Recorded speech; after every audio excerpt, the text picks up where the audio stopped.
Hi friends, இன்றைக்கி நம்ம என்ன பார்க்க போகிறோன்னா ஸ்பைசி சிக்கன். அதுக்கு தேவையான இன்க்ரீடியன்ட் சொல்கிறேன், பார்த்துக்கோங்க. இஞ்சி பூண்டு பேஸ்ட் 2 டேபிள் டீஸ்பூன்ஸ், ஆனியன் பெரிய வெங்காயம் வந்து ஒரு 3 வெங்காயம், தக்காளி 2 தக்காளி அரைச்சி பேஸ்ட் பண்ணி எடுத்து வச்சுருக்கேன். அண்ட் தென் சிக்கனில் மெயினாக என்ன பண்ணி வச்சுருக்கோன்னா தக்காளி, மஞ்சள், மிளகாப்பொடி, உப்பு எல்லாம் போட்டு மேரினேட் பண்ணி வச்சுருக்கோம். ஸ்பைசி சிக்கனுங்கிறனால அதில் மிளகாப்பொடி போட்டு மேரினேட் பண்ணுங்கள்.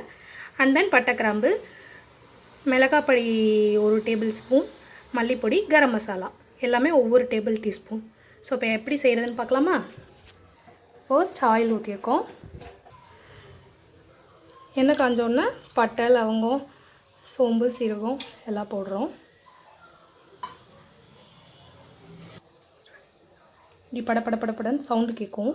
அதுக்கப்புறம் நம்ம கட் பண்ணி வச்சுருக்கோம் இந்த 3 ஆனியன்ஸ் ஆட் பண்ணிப்போம்.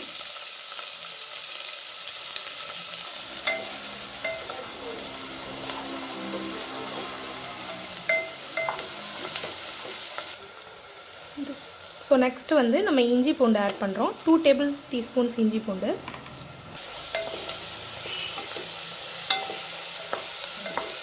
ஸோ இப்போ ஆனியன் ப்ரௌன் கலர் ஆகிடுச்சு. அந்த இஞ்சி பூண்டு பேஸ்ட் வந்து அந்த பச்சை ஸ்மெல் போகிற வரைக்கும் இது பண்ணிக்கோங்க, வதக்கிக்கோங்க. நெக்ஸ்ட்டு நம்ம தக்காளி பேஸ்ட்டை போடுறோம். 2 தக்காளி நல்லா கொரன்னு அரைச்சி வச்சுருக்கோம். அந்த பேஸ்ட்டை இப்போ ஊற்றிருக்கோம்.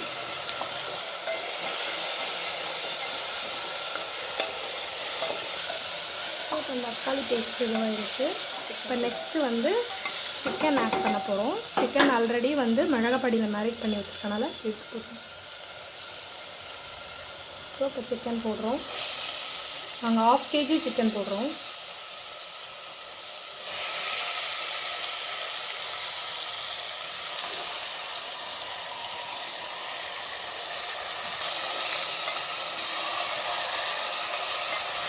நீங்கள் தேவையான அளவு உப்பு ஆட் பண்ணிக்கோங்க.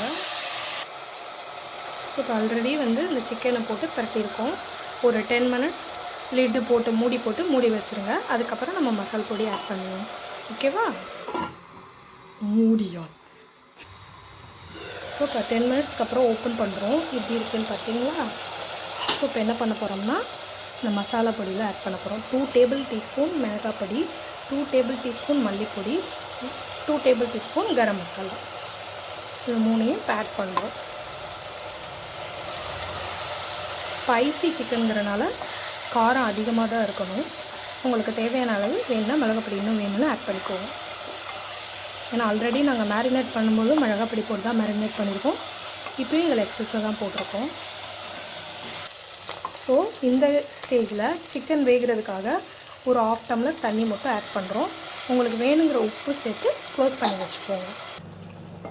பாருங்கள் ஃப்ரெண்ட்ஸ், எண்ணெய் பிரிஞ்சு எவ்வளோ அழகாக வந்துச்சு பார்த்தீங்களா? கலர் பார்த்திங்கன்னா நல்லா ரெட் கலராக இருக்குது ஸ்பைசிங்கிறனால. ஸோ இப்போ கொத்தமல்லி போட்டு நம்ம இறக்க வேண்டியதான். கொத்தமல்லி போட்டுட்டு இறக்க வேண்டியதான். ஸோ நான் ப்ளேட் பண்ணிவிட்டு உங்களுக்கு காமிக்கிறேன். Finally our spicy chicken is ready. மேலே கொஞ்சோண்டு கொத்தமல்லி போட்டு ஃபினிஷ் பண்ணிட்டு சாப்பிட வேண்டியதான். Have a nice Sunday. Have fun. Bye guys. பிடிச்சா லைக் பண்ணுங்கள், ஷேர் பண்ணுங்கள்.